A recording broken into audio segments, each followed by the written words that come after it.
kutuwa kumbeera nga bweri mu ggwanga erya Kenya wiiki tugimazeeko nga okwekalakasa gye kuli ekituusa n'omukulembeze w'eggwanga okusalawo nti bazzeeyo financial bill bagende maaso n'okugyekenneenya naddala nga batunuulira ensonga z'abantu ba bulijjo. Kenya beekalakasiza.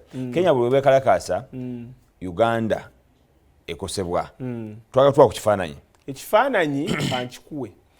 Kenya era obuzibu obuliyo tebukyukako na buli wano. Naye ekyenjawulo bavubuka banna Kenya bagoberera nnyo ebifa mu nsi yaabwe okusinga abali wano. Kubanga abali wano ojja basanga bali kwozambe simanyani era bayinza n'omubuuza ekiri mu budget nga takimanyi. Abavubuka abawano baba wano bali babeera nnyo ku bintu ebitabatwala mu maaso ebitalina kye bibongerako. Naye bali banna Kenya ekizibu ekisooka kye balina ekirungi baagala nnyo eggwanga lyabwe. Era bw'aba ayogera naawe agamba Kenya is first.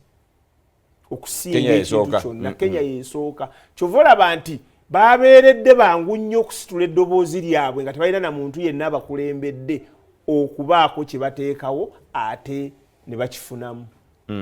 Ekirala nti omukulembeze akulembera Kenya nakikugamba wano twali ffenna nega nti oyo ayinza okusuula ebyenfuna bya Kenya lwa nsonga yassaawo competition gy'atasobola. Aina family Kenya gyagala okompitinga naye nga tekisoboka. Tasobola kuŋŋaanya bugagga kwenkanankana family y'Abakinyata oba y'Abalaira Odinga ate kyayagala okwegezaamu. Ekizibu ennyo kubanga ne bwe yali vice president be baateesa ne munne bagende bakyuse ssente Kenya bwe bagenda okukyusa ssente zikuba yateekako endala. Era mu mbiranye yonna ebaddewo wakati we n'oli eyaliko yerimu ebya sente ezimu bazikwatira Tanzania Magufuli n'azigoba naga nti bwe munabbanga mukweka eno n'abali e Tanzania babbenga bakweka ewammwe ezo ziddeyo. Era babitebya ne bagati zaasala ne zibaako eggwanga ery'omuliraano we ziyingira kubanga ery'eggwanga lyo ery'eggwanga limanyiddwa no mu East Africa limanyiddwa kubanga waliwo saawa zino waliwo n'abali mu kagulirwa ssente bamu bazisanze nga zirina mu maka gaabwe.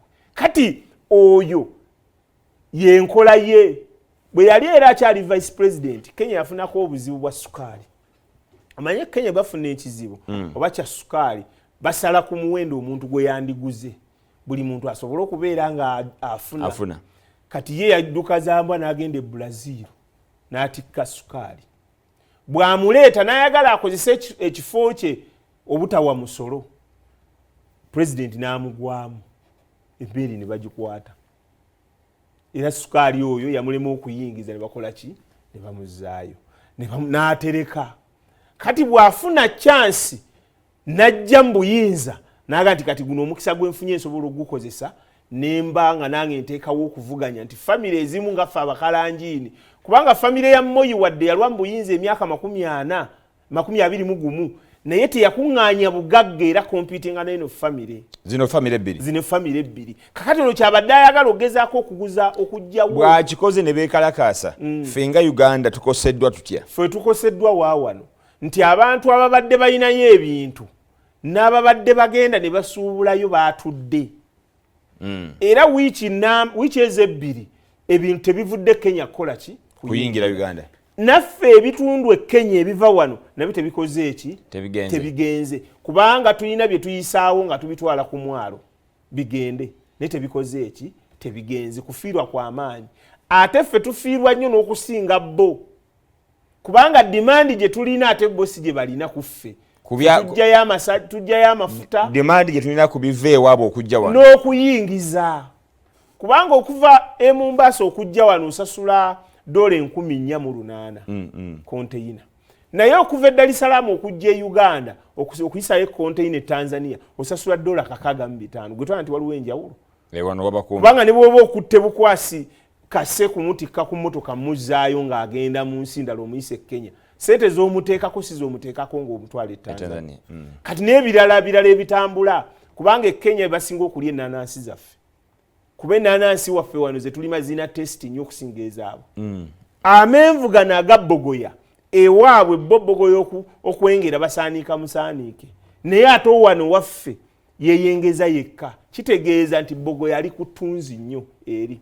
Ekyokubiri ebinyeebwa ebisiike bino Kenya balya nnyo amayirungi naye abagali abagundi abo abawarabu abaswayiri bagaliisa binyeebwa kati ebinyeebwa nabyo biba tebikola ki biba tebiba kulosinga kukola kikugenda kati okufiirizibwa kwa maanyi nnyo okubaawo wakati waffe ne Kenya singa waba waguddewo akadde katugenzeeko ku ssaawa eno muyina engeri yonna gye mutaddewo okusobola okuyamba abasuubuzi abakola okusobolagana wakati waffe ne Kenya wayise ebintu obutafiirwa nnyo.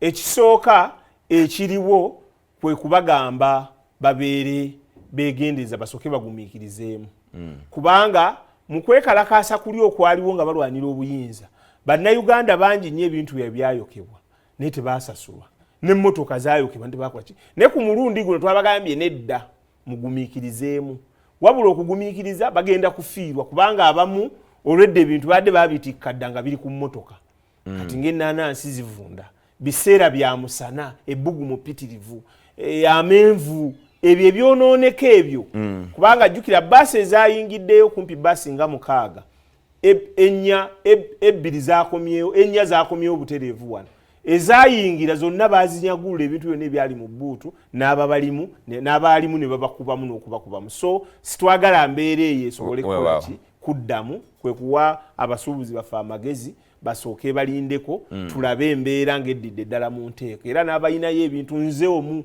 ku batransporta abaleeta ebintu obijje mu Mbaasa ne Dar es Salaam naye benkolagana bapatana bange ebintu ebimu twasoose tuga nti bigira bibeerayo mu pooti tulindeko akale kamala okuyita weewaawo tulaba ku telefayini yaffe programu yaffe bwetyo bwegenze tutandika omwaka ogw'ebyensimbi tujja kweta kuba kugu era abalala baba mu matulu ag'enjawulo tulabe engeri bo gye bakitegeeramu oba gye bagenda okutambuzaamu ate omwaka guno. Nze Maurice Mukibe Mugave sigala ku telefayini yaffe ayi Katonda kuuma Ssaabasajja maaso mogi.